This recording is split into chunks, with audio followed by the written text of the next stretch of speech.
I just want to tell you all a story. Last time I did an interview like this, I yelled action, and I think I scared the poor guys. So this time, Robert, I'll have you say action to start us off. Sure, action. All right. Okay, so I know you guys do this 400 times over and over again. Is there any question that you want to be asked that just isn't asked? I'd like you to ask me what I get on my pizza.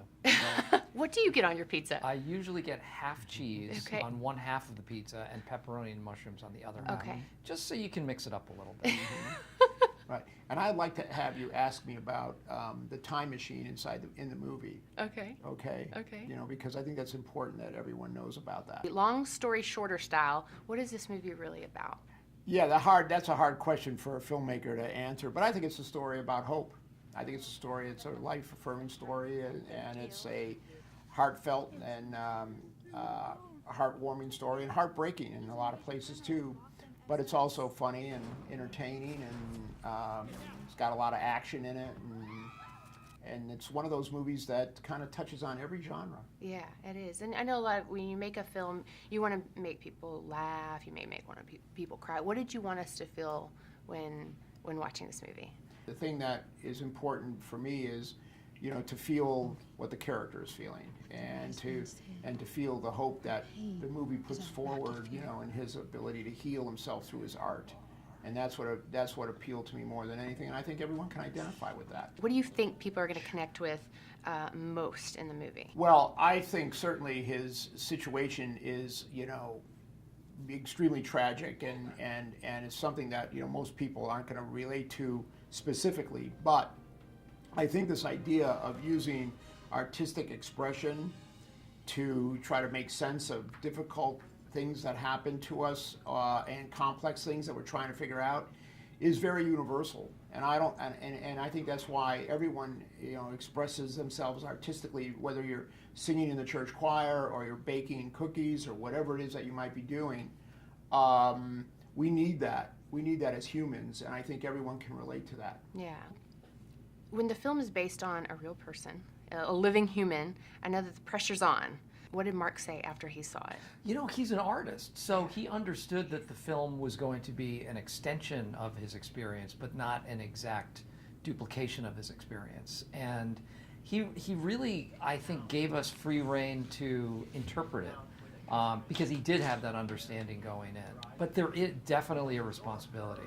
And since we started and we got to know him, he's become a friend of mine. Yeah. And so there's that added component of wanting to do right by somebody you care about. And I think it would be impossible not to care about this guy. He's just a stellar human being, and kind and funny and self-deprecating, and really understands, I think, the need to have this as a theme, you know, get out there to a wider audience. I just moved in across the street. What's your name? Nicole, without the E on the end, she says. To be continued. I know that there had to have been a light bulb moment, and everybody knows both of you very well.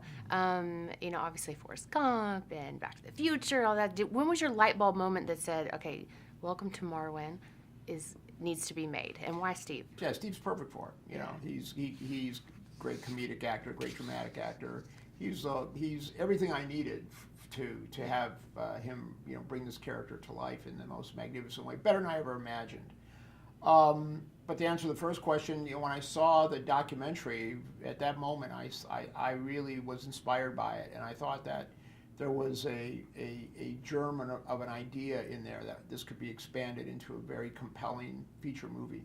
Yeah, and it's so, you know, you're so endearing in the way that you make people laugh and make people kind of forget about life. You know, you're just all about making people laugh. And coming into it, I knew it was a more serious film, so I thought, am I going to laugh? But some of my favorite parts are the funny parts. Oh yeah. And Mark Hogancamp has a great sense of humor about himself and about his world. He knows that you come to his world, you see this thing that he's created, this miniature town in which his alter ego and alter egos of all of his friends exist. He knows it's kind of strange. and he can laugh about it. Yeah. But there's a sense of delight and whimsy. It's not, even though the base of all of it was a really horrible incident, he's been able to turn something quite beautiful. We're still alive, and that's what matters. So a toast to life, to love, to Marwen.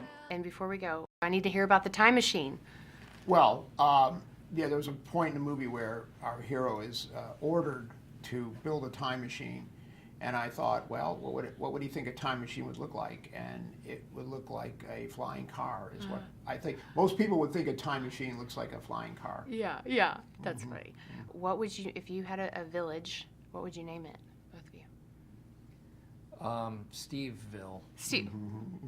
Where did you come up with I that have one? no idea. It's just off the top of my head. Right, That's not the name of this movie, by the way. No. This is Welcome to Marwen. Steveville will be somewhere down the road. Okay, so can y'all catch? Can y'all catch? You're looking we at me. catch? We can try. Okay, ready? That's not 6 inches. Okay. No. That's So these easy. are not easy. these are easy. So I know people at home are thinking, why is Christina throwing her shoes at these poor men? Well, you just have to watch the movie and you'll get it. So there's a teaser for you. That's a right? great Good, I love that Great idea. teaser. Great. Thank you both for your time and your entertainment. And thank you for your Thank you shoes. for your shoes. I'm gonna need those back. We're not giving them. No. No, these are